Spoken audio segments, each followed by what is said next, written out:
en el problema de fondo que Venezuela, los venezolanos enfrentan cotidianamente. Cada uno de los problemas aquí expuestos procuran dar un marco de trabajo para este tema, pero con el mejor sentido, con el sentido más constructivo.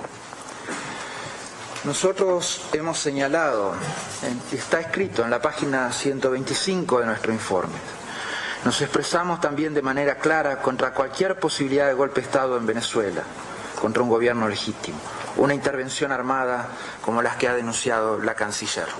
Hemos sido muy claros al respecto y reafirmamos esos principios de una manera drástica y de una manera contundente. Ustedes hoy decidirán, estarán en nosotros elegir el camino sobre la situación de los presos políticos en Venezuela, decidir si el pueblo de Venezuela puede recibir asistencia humanitaria a través de un canal internacional. Si le damos la posibilidad al pueblo de Venezuela elegir su destino, se lo negamos. Si permitimos que los obstáculos administrativos imprevistos prevalezcan sobre la voluntad de la gente. Todo esto es responsabilidad nuestra.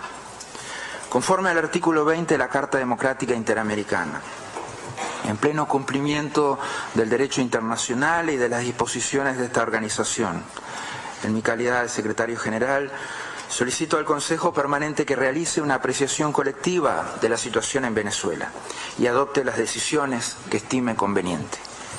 En este sentido, me permito presentarles las razones por las cuales estimo que existe una alteración del orden constitucional en ese país. Una buena parte de la información que presentaré ya con anterioridad incluí en mi carta al presidente del Consejo Permanente el 30 de mayo. Hoy presentaré un informe actualizado, dado el rápido deterioro de situaciones en Venezuela. La defensa de la democracia es uno de los principales mandatos de la OEA y la base fundamental de las relaciones internacionales en las Américas. Estos principios están claramente plasmados en la Carta de la Organización de los Estados Americanos, en la Convención Americana sobre Derechos Humanos, en la resolución de la Asamblea General 1080 Democracia Representativa y en la Carta Democrática Interamericana, que es la verdadera Constitución de las Américas. Estos no son documentos que nos hayan sido impuestos. Como Estados miembros hemos elegido firmarlos, unirnos al consenso sobre los principios que definen quiénes somos, en qué creemos y cómo interactuamos con nosotros. Las libertades fundamentales, los derechos humanos y la democracia no existen solo cuando es conveniente. Si estamos comprometidos con la protección de los principios y la práctica de la democracia en el continente, debemos también estar dispuestos a actuar. Nuestra obligación es señalar los problemas donde quiera que estén, en particular cuando además existe una situación difícil. Los temas que vamos a debatir hoy día están claramente delineados en la Carta Democrática Interamericana. Es conforme a estas normas que consideramos que se ha alterado el orden en Venezuela, el orden constitucional en Venezuela. En el artículo 3 de la Carta se enumeran los elementos esenciales de la democracia: el respeto a los derechos humanos y libertades fundamentales, el acceso al poder y su ejercicio con sujeción al Estado de Derecho, la celebración de elecciones periódicas, libres, justas, basadas en el sufragio universal y secreto, el régimen plural de partidos y organizaciones políticas y la separación e independencia de los poderes públicos. En el artículo 4 se delinean los componentes esenciales para el ejercicio de la democracia: la transparencia en las actividades gubernamentales, la probidad, la responsabilidad de los gobiernos en la gestión pública, el respeto por los derechos sociales y la libertad de expresión y de prensa. En mi informe del 30 de mayo se exponen claramente los argumentos al respecto y cómo esta situación afecta el orden constitucional en Venezuela. Les pido que consideren vidas, salud, seguridad del pueblo venezolano a la luz de estos compromisos. El Consejo Permanente debería también tomar medidas para atender a la crisis humanitaria sin precedentes e innecesaria que sufre Venezuela. El Consejo debería expresarse claramente sobre los presos políticos y los informes persistentes de tortura. El Consejo debería apoyar la voluntad del pueblo venezolano en su llamado a un revocatorio. ¿Es conforme a estos principios que debemos actuar o no? Como decía Desmond Tutu, si eres neutral en situaciones de injusticia, has elegido el lado del opresor. La democracia es el gobierno del pueblo. Aquellos que han elegido representar al pueblo lo hacen para encauzar la voz de los ciudadanos en los procesos decisorios del Estado. El gobierno lo hace a través de la legitimidad que le han conferido el pueblo, los ciudadanos. Es un ejercicio público, una vocación de servicio para el bien común. No es un negocio en donde las personas buscan el beneficio o el poder. La ética política nos conmina a ser coherentes con nuestras palabras y nuestras acciones. Es mucha la tensión entre la ética y la política como para ensalzar a los líderes sin abusar del poder que se les confiere. Cuando los gobiernos y los políticos no cumplen con estas normas, vemos que los ciudadanos se frustran con sus líderes políticos. Al perder la confianza en sus representantes electos, los ciudadanos buscarán que sus voces sean escuchadas. Lo que hemos atestiguado es que no podemos ser solamente testigos de la pérdida del propósito moral y ético de la política. Todo gobierno debe defender el bien mayor, el bien colectivo.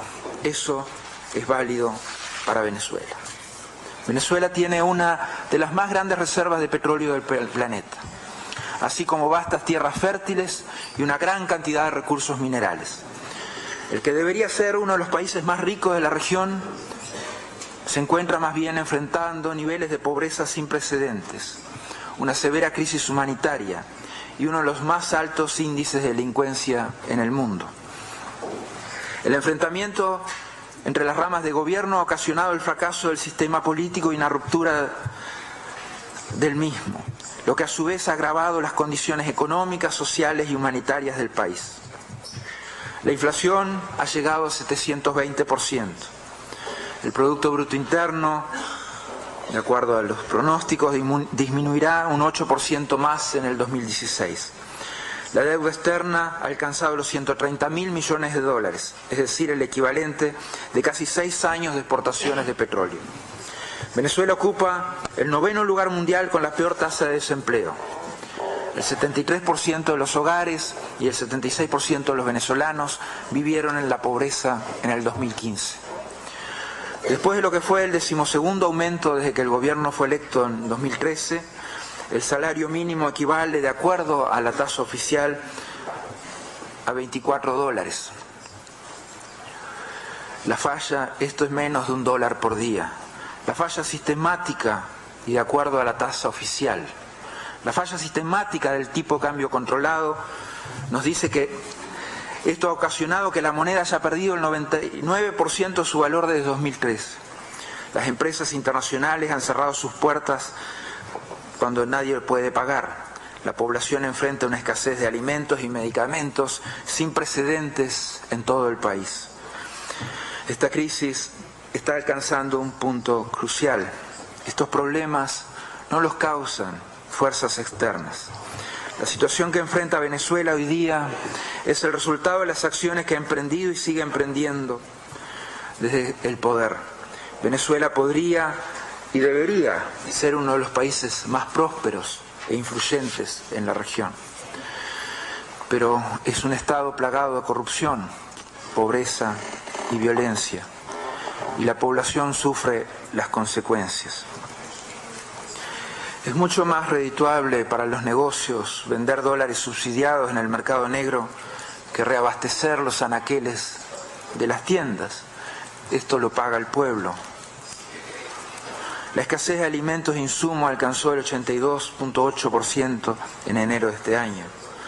Desde 2003, más de 150 productos alimenticios han sido puestos en la lista de precios fijos que ha establecido unilateralmente el Poder Ejecutivo. En principio, los aumentos en los precios iban a la par de la inflación.